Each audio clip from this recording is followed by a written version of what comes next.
Hey guys, welcome back to my channel. ಇವತ್ತಿನ topic ಬಂದು ನಾವು ಮನೇಲೇ ಹೇಗೆ ಈಸಿಯಾಗಿ ಹೇರ್ ಕಲರ್ ಮಾಡ್ಕೋಬಹುದು ಅಂತ ನಿಮ್ಮ ಜೊತೆ ಶೇರ್ ಮಾಡ್ಕೋತೀನಿ. ನನ್ನ ಹೇರ್ ಕಲರ್ನ ಜರ್ನಿ ನಾನು ಸ್ಟಾರ್ಟ್ ಮಾಡಿರೋದು ಈ B blend salon like hair ಕಿಟ್ನ ಜೊತೆಗೆ. ಇದನ್ನು ಯಾವ ರೀತಿ ಅಪ್ಲೈ ಮಾಡ್ಕೋಬಹುದು ಅಂತ ನಾನು ನಿಮ್ಮ ಜೊತೆ ಶೇರ್ ಮಾಡ್ಕೋತೀನಿ. ಆಮೇಲೆ ಯಾರೆಲ್ಲ ತುಂಬ ಗ್ರೇ ಹೇರಿಂದ ಸಫರ್ ಮಾಡ್ತಿದ್ದೀರಾ ನೋಡಿ, ಅಂಥವ್ರಿಗೆ ಬೆಸ್ಟ್ ಪ್ರಾಡಕ್ಟ್ ಅಂತಲೇ ಹೇಳ್ಬೋದು. ಗ್ರೇ ಹೇರ್ ಇದ್ದವರು ಒಂದು ಒಳ್ಳೆ ಹೇರ್ ಕಲರ್ನ ಮಾರ್ಕೆಟಲ್ಲಿ ಹುಡುಕ್ತಾ ಇರ್ತಾರೆ. ಹೇರ್ಗೆ ಡ್ಯಾಮೇಜು ಆಗಬಾರ್ದು ಮತ್ತು ತುಂಬ ಫ್ರಿಜಿನೆಸ್ಸು ಆಗಬಾರ್ದು ಅಂತ ಹೇಳ್ಬಿಟ್ಟು ಅಂಥವ್ರಿಗೆ ಈ ಕಲರ್ ಬೆಸ್ಟ್ ಅಂತಲೇ ಹೇಳ್ಬೋದು. ಮತ್ತು ಯಾರು ನಿಮ್ಮ ಕೂದಲಿಗೆ ಹೇರ್ ಕಲರ್ ಮಾಡಿಸ್ಬೇಕು ಅಂತಿದ್ದೀರಾ ನೋಡಿ, ಅಂಥವ್ರಿಗೂ ಬೆಸ್ಟ್ ಪ್ರಾಡಕ್ಟ್ ಅಂತಲೇ ಹೇಳ್ಬೋದು. ಯಾಕೆಂದರೆ ಇದರಲ್ಲಿ ಸುಮಾರು ಕಲರ್ಸು ಅವೈಲಬಲ್ ಇದೆ. ಮತ್ತು ಈ ಬಿ ಬ್ಲೆಂಡ್ ಹೇರ್ಗೆ ಯಾವ ರೀತಿಯ ಡ್ಯಾಮೇಜ್ ಮಾಡಲ್ಲ. ಸೊ ಯಾಕೆಂದರೆ ಇದರಲ್ಲಿ ಒಂದು ಸ್ಪೆಷಲ್ ಶೈನ್ ಟಾನಿಕ್ ಅಂತ. ಸೊ ಇದು ನಿಮ್ಮ ಕೂದಲನ್ನ ಯಾವುದೇ ರೀತಿಯ ಡ್ಯಾಮೇಜು ಮಾಡಲ್ಲ ಮತ್ತು ಡ್ರೈನೆಸ್ಸು ಮಾಡಲ್ಲ ಮತ್ತು ಫ್ರಿಜಿನೆಸ್ಸು ಇರೋದಿಲ್ಲ. ತುಂಬ ಸಾಫ್ಟು, ಸ್ಮೂತ್ ಮತ್ತು ಗ್ಲಾಮ್ ಲುಕ್ಕು ಕೊಡುತ್ತೆ ಮತ್ತು ಶೈನು ಕೊಡುತ್ತೆ ಹೇರ್ಗೆ. ಮಾರ್ಕೆಟಲ್ಲಿ ಸುಮಾರು ಕಲರ್ಸು ಅವೈಲಬಲ್ ಇದೆ. ಆ ಕಲರ್ಸು ಯೂಸ್ ಮಾಡೋದ್ರಿಂದ ಹೇರ್ಗೆ ಡ್ಯಾಮೇಜು ಮತ್ತು ತುಂಬ ಡ್ರೈನೆಸ್ಸು ಆಗೋ ಚಾನ್ಸಸ್ ಇರುತ್ತೆ. ಸೊ ಈ ಹೇರ್ ಕಲರ್ನ ಯೂಸ್ ಮಾಡೋದ್ರಿಂದ ಅಂಥ ಯಾವ ಪ್ರಾಬ್ಲಮ್ಸು ನಾವು ಸಫರ್ ಮಾಡಲ್ಲ. ಸೊ ನಮ್ಮ ಹೇರ್ಗೆ ಸ್ಪೆಷಲಾಗಿ ಶೈನ್ ಕೊಡುತ್ತೆ ಮತ್ತು ಸ್ಮೂತ್ನೆಸ್ಸು, ಸಾಫ್ಟ್ನೆಸ್ಸು ಮತ್ತು ಗ್ಲಾಮರ್ ಲುಕ್ಕು ಕೊಡುತ್ತೆ. ಸೊ ಈ ಹೇರ್ ಕಲರ್ ಕಿಟ್ ಸ್ಟಾರ್ಟ್ ಮಾಡಿದಾಗ ಸೊ ನನ್ನ ಹೇರು ಯಾವ ರೀತಿ ಇತ್ತು ಬಿಫೋರು, ಆಮೇಲೆ ಆಫ್ಟರು ಯಾವ ರೀತಿ ಆಯಿತು ಇದನ್ನು ಯೂಸ್ ಮಾಡಿದ ಮೇಲೆ ಅಂತ ನಾನು ನಿಮ್ಮ ಜೊತೆ ಶೇರ್ ಮಾಡ್ಕೋತೀನಿ. So let's get started. ನಾನು ಇಲ್ಲಿವರೆಗೂ ಯಾವುದೇ ರೀತಿಯ ಸೆಲೂನ್ಗೆ ಹೋಗಿ ನಾನು ಹೇರ್ ಕಲರ್ ಮಾಡಿಸಿಲ್ಲ. ಯಾಕೆಂದರೆ ಸುಮಾರು ನಿಮಗೆ ಗೊತ್ತು ಅವ್ರು ಎಷ್ಟು ಚಾರ್ಜಸ್ ಮಾಡ್ತಾರೆ ಮತ್ತು ಸುಮ್ಮನೆ ವೆಯ್ಟು ಮಾಡಬೇಕು ಮತ್ತು ಟೈಮು ಎಷ್ಟು ತಗೋತಾರೆ ಅಂತ. ನಾವು ಈಸಿಯಾಗಿ ಮನೇಲೇ ದುಡ್ಡು ಸೇವ್ ಮಾಡ್ದಂಗೂ ಆಯಿತು, ನಮ್ಮ ಟೈಮು ಉಳಿತು. ಸೊ ಯಾಕೆ ಈ ಕಲರ್ನೇ ಅಪ್ಲೈ ಮಾಡ್ಕೋಬಾರ್ದು ಅಂತ ನನಗೆ ಅನ್ನಿಸ್ತು. ಸೊ ಹಾಗಾಗಿ ಇದನ್ನು ನಾನು ನಿಮ್ಮ ಜೊತೆ ಶೇರ್ ಮಾಡ್ಕೋತಿದ್ದೀನಿ. ಇದ್ರ ಬಾಕ್ಸ್ ಬಗ್ಗೆ ನೋಡೋದಾದರೆ ಈ ರೀತಿ ಇದೆ. Beautifully package. B blend salon secret high shine cream hair colour, no ammonia, it gives you 100% grey coverage. ಇದ್ರ ಶೇಡ್ಸ್ ಬಗ್ಗೆ ಮಾತಾಡೋದಾದರೆ ನನ್ನ ಶೇಡ್ಸ್ ಬಂದು ಬ್ರೌನಿಶ್. ಬೇರೆ ಶೇಡ್ಸ್ ಬಗ್ಗೆ ನಾನು ಡಿಸ್ಕ್ರಿಪ್ಷನ್ ಬಾಕ್ಸಲ್ಲಿ ಹಾಕಿರ್ತೀನಿ. So don't forget to check it out.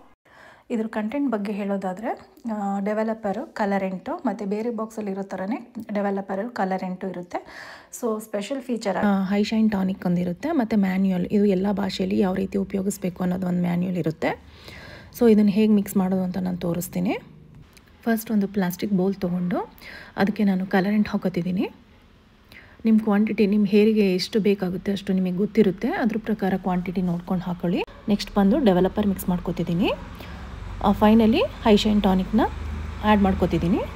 ಇದನ್ನು ಮೂರೂ ಚೆನ್ನಾಗೆ ಮಿಕ್ಸ್ ಮಾಡ್ಕೊಳ್ಳಿ.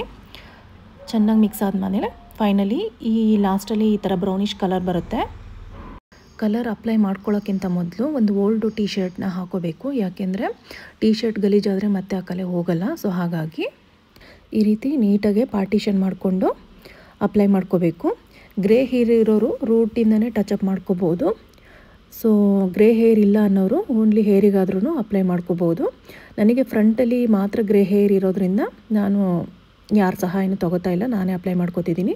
ನಿಮಗೇನಾದರೂ ಬ್ಯಾಕ್ ಸೈಡಲ್ಲೂ ಗ್ರೇ ಹೇರ್ ಜಾಸ್ತಿ ಇದೆ ಅನ್ನೋರು ಬೇರೆಯವ್ರ ಸಹಾಯ ತೊಗೊಂಡು ಕಲರ್ನ ಅಪ್ಲೈ ಮಾಡ್ಕೋಬೋದು. ಸೊ ಫೈನಲಿ ನಾನು ಹೇರಿಗೂ ಅಪ್ಲೈ ಮಾಡ್ಕೋತೀನಿ ನೀಟಾಗೆ.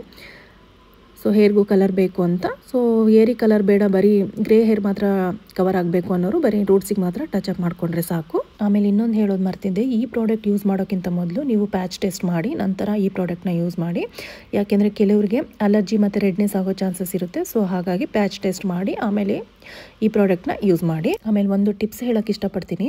ನಾವು ಯಾವುದೇ ಕಲರ್ ಅಪ್ಲೈ ಮಾಡೋಕ್ಕಿಂತ ಮೊದಲು ನಿಮ್ಮ ಫೋರೆಡ್ಡು ಮತ್ತು ಕಿವಿ ಹಿಂಭಾಗ ಎಲ್ಲೆಲ್ಲಿ ಕಲರ್ ಅಪ್ಲೈ ಮಾಡ್ತೀವಿ ಅಲ್ಲಿ ಸುತ್ತಲೂ ವ್ಯಾಸ್ಲಿನ್ ಅಪ್ಲೈ ಮಾಡಿದರೆ ಯಾವುದೇ ರೀತಿಯ ಕಲರು ನಮ್ಮ ಸ್ಕಿನ್ನಿಗೆ ಅಂಟೋದಿಲ್ಲ. ನಂದಿವಾಗ ಹೇರ್ ವಾಶ್ ಆಗಿದೆ. ನಂದು ಹೇರ್ ವಾಶ್ ಆಗಿದ ಕೂಡಲೇ ನಾನು ಈ ಕಾಟನ್ ಟೀ ಶರ್ಟಲ್ಲಿ ಹೇರ್ನ ವ್ರ್ಯಾಪ್ ಮಾಡಿಬಿಡ್ತೀನಿ. ಮತ್ತು ನಾನು ರಬ್ ಮಾಡಲ್ಲ, ಉಜ್ಜೋದಿಲ್ಲ. ಯಾಕೆಂದರೆ ಉಜ್ಜೋದ್ರಿಂದ ಅದ್ರ ಮಾಯ್ಶ್ಚರೈಸರ್ ಕಳ್ಕೊಂಡು ಫುಲ್ಲು ಡ್ರೈನೆಸ್ ಆಗೋಗುತ್ತೆ. ಸೊ ಹಾಗಾಗಿ ನೀವು ಹೇರ್ ವಾಶ್ ಆಗಿದ ಕೂಡಲೇ ಸ್ವಲ್ಪ ನೀರು ಸ್ವಲ್ಪ ಹಿಂಡ್ಬಿಟ್ಟು ಸೊ ಕಾಟನ್ ಟವಲಿಂದ ಹೇರ್ನ ವ್ರ್ಯಾಪ್ ಮಾಡಿಬಿಟ್ರೆ ಒಂದು ಹಾಫ್ ಆನ್ ಅವರಲ್ಲಿ ಹೇರ್ ಫುಲ್ಲು ಡ್ರೈ ಆಗುತ್ತೆ. ಒಂದು 70% ಡ್ರೈ ಆಗಿರುತ್ತೆ ಇದರಿಂದನೇ.